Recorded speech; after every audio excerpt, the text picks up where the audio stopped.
What's going on, guys, and welcome back to another episode of Our Streamers Cheaters. Today we are going to be going through a lot of clips of Diaz Biffle. He has some of the most suspicious gameplay I have ever seen.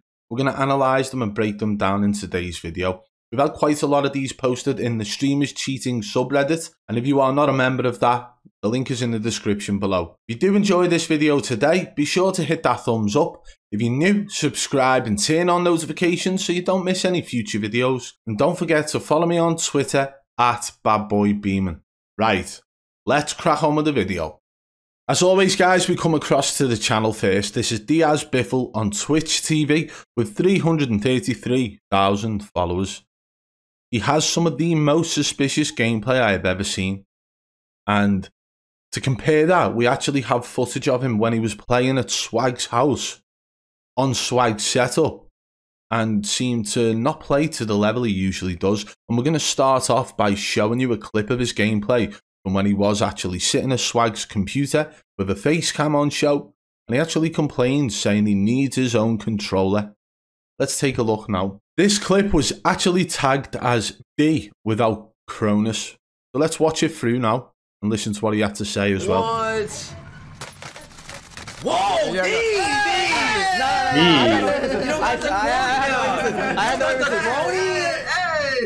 No, you're so. Hey, I need my controller, bro.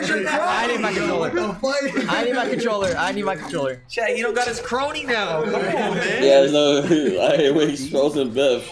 And even a joke was made by Swag saying he doesn't have his crony now.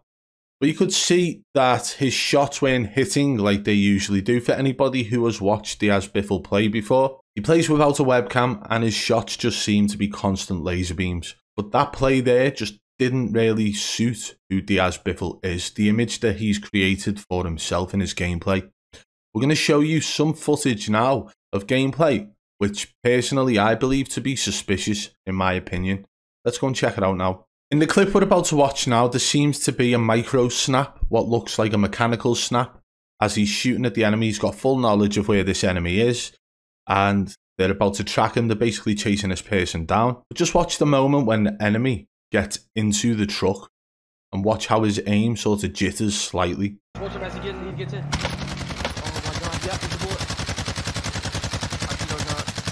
Let's slow it down so you can see the snap that I'm talking about.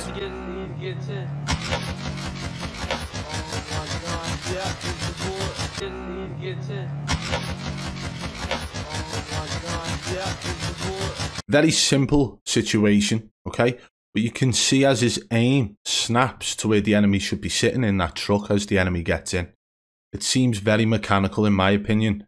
And even when slowed down to 0.25, 0.5 or anything like that, it looks just as bad. So I've tried weighing it up what the possibilities could be with that situation. And honestly, there's an aim assist, because aim assist doesn't snap or lock or anything like that.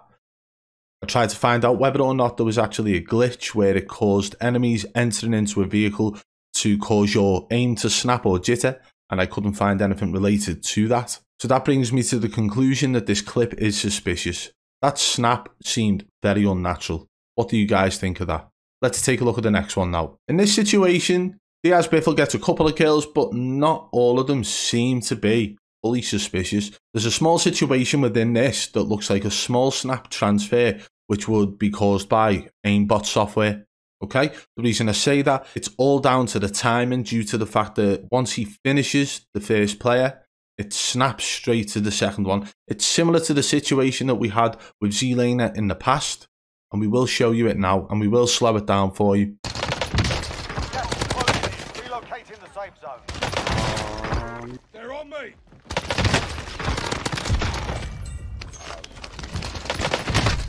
So it was the transfer between them kills then. Let's pull it back slightly. He goes from shooting this guy and watch the bullet transfer as he moves his aim across to the second enemy. It seems very unnatural. Almost like it locked on to the second enemy there. So we're going to pull it back now and we're going to slow it down.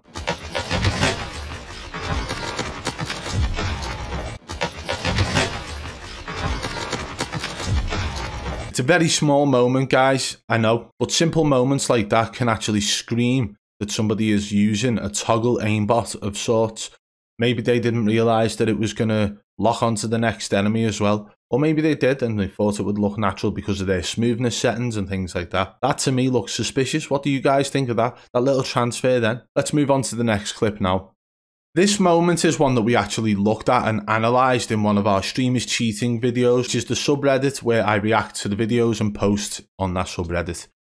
This one really stuck with me because there's so many things that you have to take into consideration in this clip. For those who haven't seen it, I'm going to break it down a little bit first before you watch it, and then I'll break it down throughout. He gets on the back of a motorbike. He turns around and starts shooting the guy. Once his aim catches up to this guy who is parachuting in, his aim sticks with him perfectly. People were saying that's just good tracking, but Diaz Biffle, to make his shot so precise in this scenario, has got to take into consideration the movement of the enemy, okay, who is gliding in at a certain speed on a certain angle, whilst the motorbike that he stood on starts moving the opposite direction. So these two things are essentially moving in opposite directions, which means that he would have to account for both of those movements to make his shot so precise. And that is what makes this seem so unrealistic. And that's why I believe this clip to be a hell of a lot more suspicious than people seem to understand. Let's watch it through now. Again, it's not the best quality because it's been recorded and posted on the subreddit, but you can get the gist of what's going on from this video anyway. Chill, I'm short, bitch. Oh my god. Hey guys, fly back. So what do you think of that? Can you understand why that seems so unnatural now? The motorbike starts moving to his right whilst the enemy is gliding in from right to left, and his aim perfectly places on the enemy. It doesn't move up and down on the enemy. It doesn't move to the left or right of the enemy. It literally, as he catches up with his aim to the enemy, once it hits him, it sticks to him and continues to move alongside the enemy until the enemy goes behind the wall and is downed. Watch it again in slow motion. Hey guys, fly back. Hey guys, fly back. You can see in that situation that the motorbike's moving away to the right whilst the enemy is gliding into the left, but his aim is perfect. His aim also seems to have a very minute snap onto the enemy, and then once it does, it sticks with him as he's gliding down. So you've got to take into account the motorbike moving, the enemy flying in, and all different possibilities of where that enemy could have changed direction to, or the motorbike that he was on, but he still managed to perfectly place his crosshair on that enemy. That is why that clip is very suspicious in my opinion. In this clip, you will see Diaz Biffle having really good aim, and when I say really good aim, it seems to be locked onto the enemies who he's shooting at. He's using a ground loop PPSH. I need this food. This food's gonna be life-saving. I have a headache right now. Everybody was kung fu fighting! Oh my god. So he's using a ground loop PPSH in that situation, and every single one of them shots seems to have zero recoil. It seems to have a certain position on the enemy that the aim is sitting at. Even with the enemy's movement, his aim sticks to the exact location. It's the first kill out of them that really gets me. Or the first down. So as he turns the corner, he aims down sight, and his aim sticks to the enemy. And like I said, guys, the quality of some of these videos aren't the best. You can see in the way in which he tracks the enemy, although the enemy's not moving much. It's the fact that the crosshair placement is in the exact place on the enemy, no matter which way he moves. And I've been seeing this quite a lot in a lot of big streamers of recent times. Let's move on to the next clip now. In this one, it appears that Diaz Biffle's aim locks onto an enemy as he's falling through the sky. He then readjusts it after making a little sound almost like, oh god, like he's realised that it locked on. He readjusts it and starts shooting at a different enemy. Watch the clip now and then we will slow it down for you. Rafi, thank you so much for the fucking gifted, bro. I heard you play naked, is that true? Oh. So did you see that then? It almost snaps onto this enemy. We've actually got it in position now to where you can see where his aim snapped to this enemy. Then he readjusts it and shoots at the enemy above. Is that true? Oh. Let's slow that down for you now. Rafi, thank you so much for the fucking gifted, bro. Yeah, you play naked, is that true? Oh, Rafi, thank you so much for the fucking gifted, bro. Yeah, you play naked, is that true? Oh, So even in slow motion, that actually shows a hell of a lot more detail in what appears to be a snap or a lock.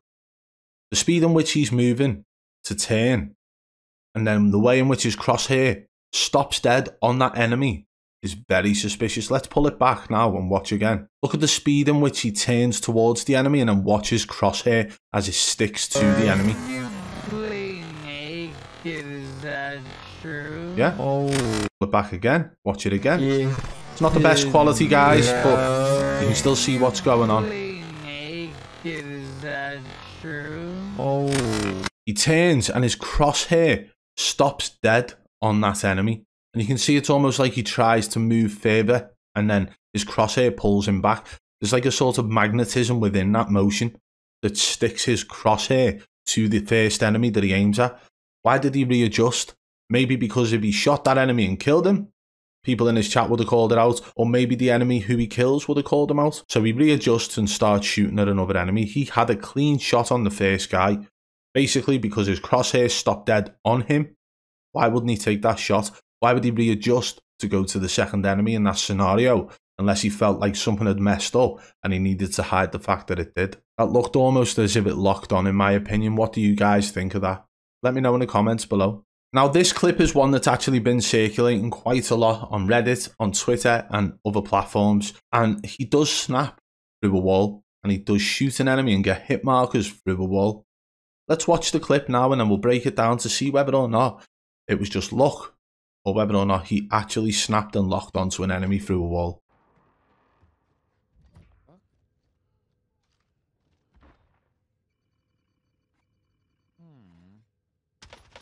Big Daddy? Yeah, I saw that. I saw.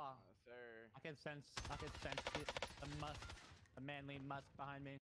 And that's the moment there, guys. What do you think of that so far? Do you think that looked suspicious? Of course it did. Of course it looks suspicious. Does that mean that it is? Not necessarily. So let's pull it back and break it down a little bit. There's nothing on the UAV to say that there's more than one enemy there. He's only got visuals on one enemy at this point. You can see a direction where the bullets were coming from there, because obviously the person who's in there was pre-firing the door in case somebody pushed in. His aim then snaps to that first location and doesn't get any hit markers. Snaps to the second location and gets hit markers. Now remember, at this point, guys, he's only got knowledge of one enemy being in there. There is a moment after this which I believe could prove whether or not that is sus. Whether or not he snapped onto enemies through the wall. Got to remember, sometimes, guys, player position behind a wall doesn't necessarily mean that you can shoot through that wall. Even if the wall is wall bangable, there could be something between that wall and the enemy on the other side of the wall. So them two positions where he snapped to, then let's go back so we remember them. Daddy? Yeah, I saw that. I saw. I could sense. That's position 1 there. And then position 2 is there. That one seems a hell of a lot more mechanical than the first snap, in my opinion.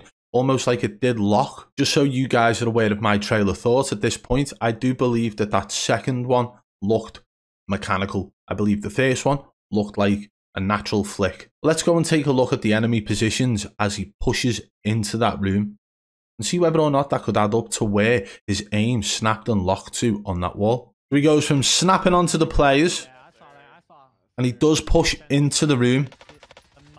Remember, guys, he's only had visuals on one player at this point. You can see bullets there. Look at the position of the players there. So we'll pull it back slightly.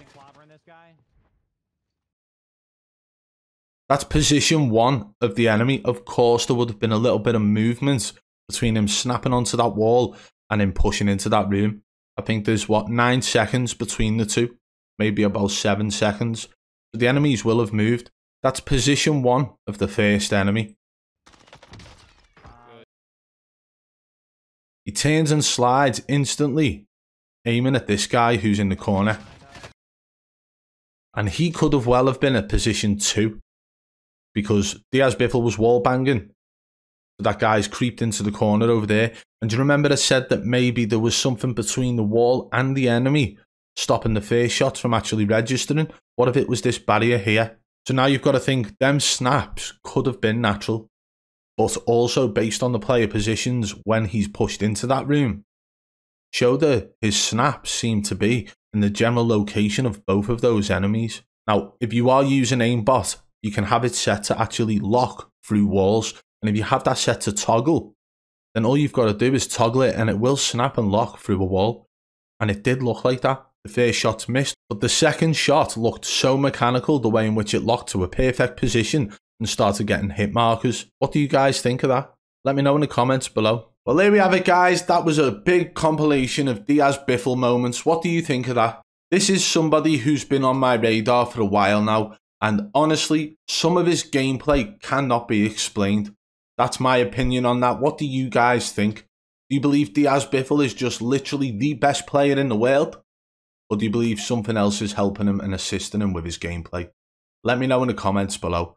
If you did enjoy the video, guys, be sure to hit that thumbs up, and why not give it a share, because it does help massively. If you're new, subscribe and turn on notifications so you don't miss any future videos.